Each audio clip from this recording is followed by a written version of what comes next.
How's it going, everyone? It's Sam. Today we have to talk about some good news. Some good news for the crypto market, some good news for the US, and for a lot of investors out there. And we have a lesson that I just want to talk through towards the end. If you don't mind, hit subscribe, turn on that bell notification so you can see future videos just like this one. Also, if you want a place to track all your cryptos and all your assets, one specific place where you can get all that information and more, you can check out the link underneath the video to BagTracker AI. It's an app that I'm building with a few other people where you can actually plot your portfolio value versus Bitcoin versus other crypto assets, see how it's doing over time versus major indices. And you can pre-register now. So when you click this pre-register, you'll be taken to this next page where you can just put in your name, email, and anything specifically that you'd like to see in this app, because we're trying to get a lot of feedback so we can create the best app possible. We just felt like there wasn't anything as good as we needed, so we're building it ourselves. So you can check this out underneath the video. Now, first bit of good news, crypto is up. Bitcoin's breaking about that $27,100 resistance that we had seen. It's up to $27,200. October is here. Now, why am I saying October? Well, typically we do see a pretty great month on average for Bitcoin. The average return is about 22%. The other bit of good news is we're through Rectober, which is September. Typically, that's a red month. This last month, depending on where you look, here it says negative 0.78%, but a lot of people are talking about how we're actually up 4%. I guess it just depends on where you're starting from and when you're ending. But overall, a pretty good month for September, bucking the typical trend of a big red month. And that's just a reminder that you probably shouldn't get too focused on what assets have done in the past. It's a good reminder that even if something has typically happened in the past, there are always exceptions. So that's why I don't sell off all my assets just because I think something bad's going to happen. Typically, the market prices that in. So if I know about it, everyone knows about it, hence where the price is. So right now, we're done with Rectober, onto November, and then October, and then typically November is a pretty good month too, or a really good month. So we'll have to continue to watch, but we should be pleasantly happy if the past is any indication of the future, which maybe these just switch, who knows. But I do have some cash on the sidelines just in case we do have a bad month here soon. U.S. Congress averts government shutdown passing stopgap bill.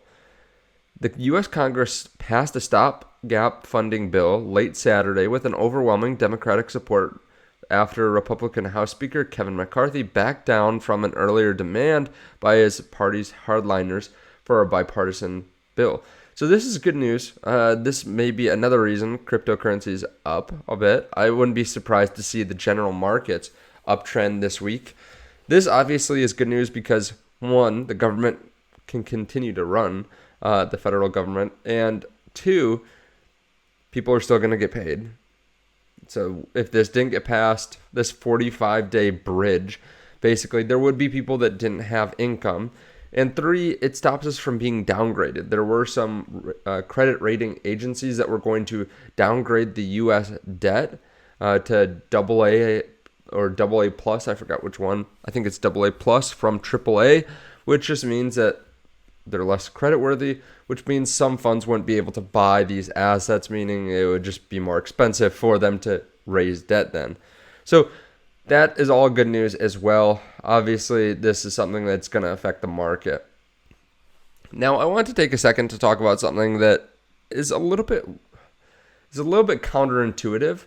A lot of people want to become millionaires in their 30s or by 30. I think that's a big thing right now. I've talked about it. A lot of other YouTubers have talked about it. It's kind of a dream or a goal for a lot of people, which I think is a good goal with a couple caveats. You know, a lot of people want to become millionaires, but they don't really have the income to get there. So what I've noticed is people make riskier and riskier investments because they want to hit $1 million no matter what their income is.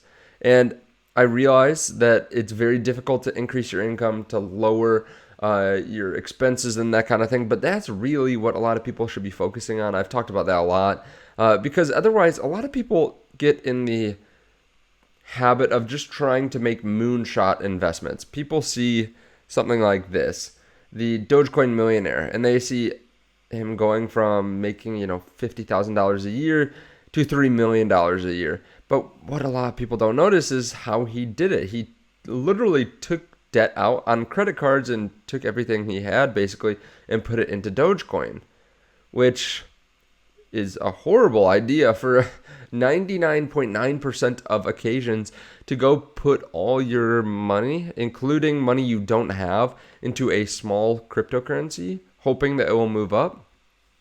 Now, when you do this, there are a couple different bad things that can happen. First of all, you're just not focused on actually building your income, which is probably the most important thing to actually becoming rich over a long period of time. Second of all, it's really hard to sell. As you can see, Dogecoin millionaire's fortune fell from 3 million to 50,000. I think this is a little bit off. I think he has more than that now. I think what they got wrong was his Dogecoin was worth 3 million and then it's worth 50,000 now, but he has taken some of that out and put it into other cryptocurrencies or just bought other cryptocurrencies in general. It's not like he had a $3 million net worth. Now he's worth 50,000. So still not a millionaire though. And this is a scenario that plays out, gets publicized a lot because people love to see it. It's good for views, but this is an outlier. Many people go from a decent amount of money to nothing over time if they get into riskier investments, because the riskier the investment, obviously the lower chance that it's going to pay out. There's a 90% chance that most risky investments will go down, but they only talk about the one that goes up. The other thing is, if you're focused too much on this, like I said, you can't really focus on your income, which always can cause a drag over time. And even if you, let's say you go 2 or 3 years investing in really risky assets and then you come away with nothing, that can be devastating to your long-term net worth. Let's say you accumulate for 35 years. You're buying retirement funds. You get a 10% rate of return. You're putting in $7,500 a year, which is a little bit more than like maxing out a Roth IRA. You're able to become a multimillionaire after 35 years. But let's say it takes you 3 more years. Let's say you go 3 years and you're just investing into penny stocks or really high-risk cryptocurrencies, and then you start investing after that. You realize that's not for me. I'm going to buy index funds. You could lose $500,000, which is a fourth of your retirement funds.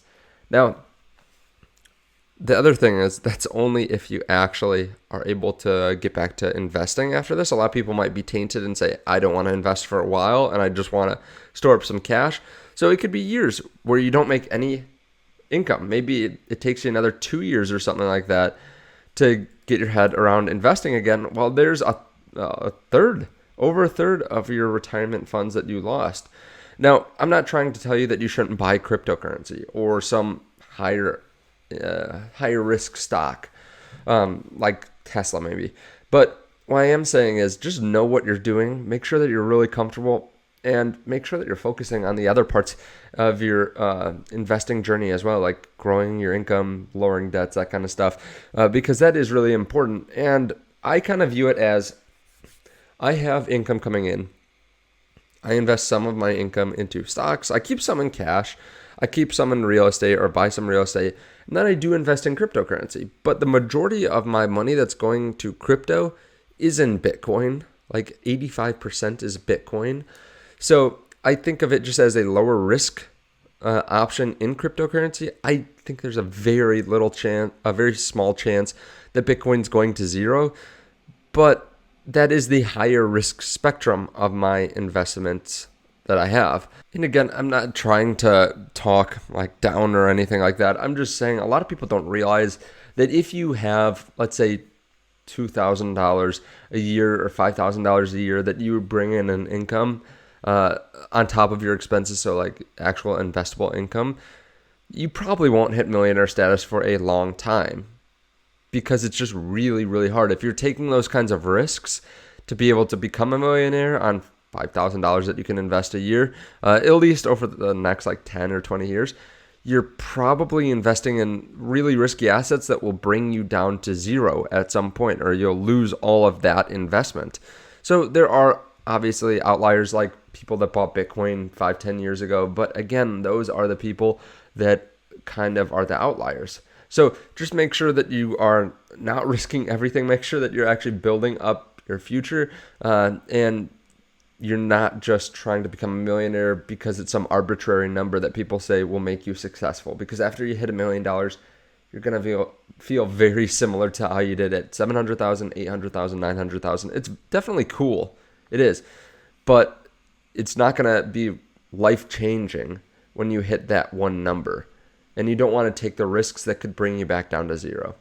Now, thank you so much for watching. I appreciate it. Again, I hope this is encouraging, not like discouraging or anything like that, because it is important to look at the short term, but it's also really important to look 10, 20, 30, 40 years down the line as well. Thank you so much. I appreciate it, and I will see you in the next video.